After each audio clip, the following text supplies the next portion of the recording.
Good evening, everyone. Welcome to post-game media for the Seattle Thunderbirds following Game 3 of the 2023 WHL Championship presented by Nutrient. In the middle, we have head coach Matt O'Gett. To his left, we have forward Dylan Guenther. To his right, defenseman Jeremy Hanzel. We'll start with you, Coach. Just your thoughts on Game 3 tonight. Yeah, I mean, we're happy with the win. Obviously a very fast-paced start to the game. Both teams, up and down the ice quickly. We did a good job, obviously, first shift getting one and getting the crowd into it. They responded right away, and we responded back. So really liked our first period. Emotional game, and we carried that through the final 40. Matt Curtis, Crabtree, Fox 13. You get Jeremy's goal off the power play there, but then you create two more goals within 30 seconds of face-offs and center ice. I think that's 4 of those you've had over the last 2 games now. What's gone so well for you guys at creating so quickly off of center ice draw? Well, shifts after goals are really important. We want to be, focused on those, height and awareness.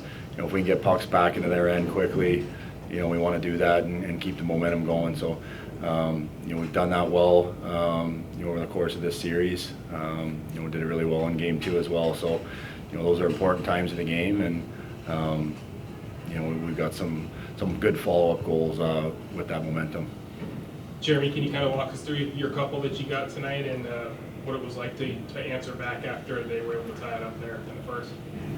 Yeah, I don't know, just playing on the power play, just trying to get pucks on net, and that one kind of just squeaked in, but as long as you're trying to get pucks on net and just kind of creating.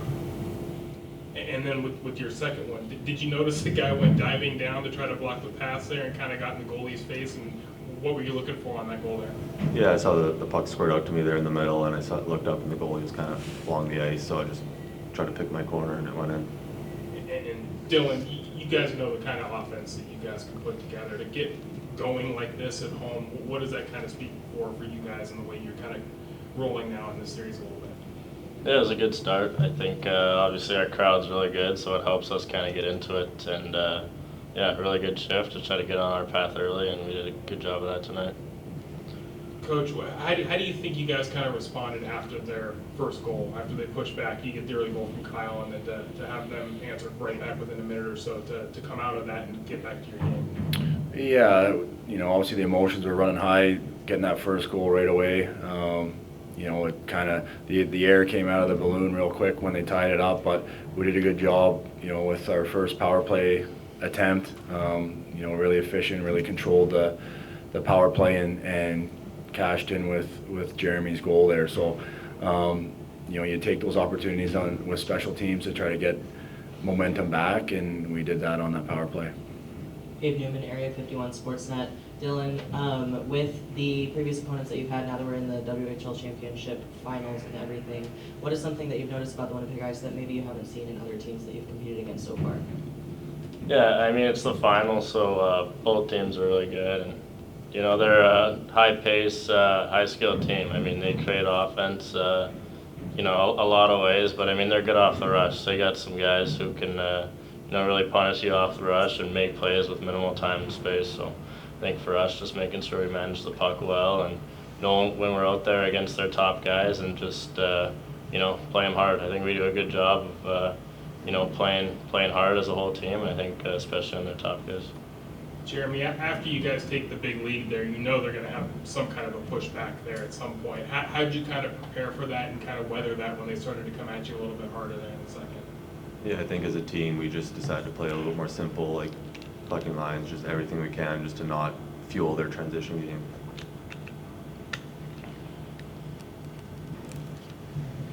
Charles Hamaker, Circling South Sports. Coach, you talked about the emotions running high a little bit. I know things got chippy there in the second. What did you like from your guys' response, and not, I guess, give them too much of a response, or just continue to play your game?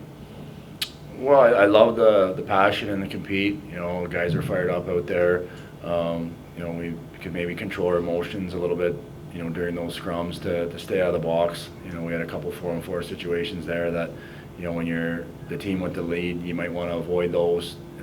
Opens the game up and gives the opposition a little bit more room to create some offense. So,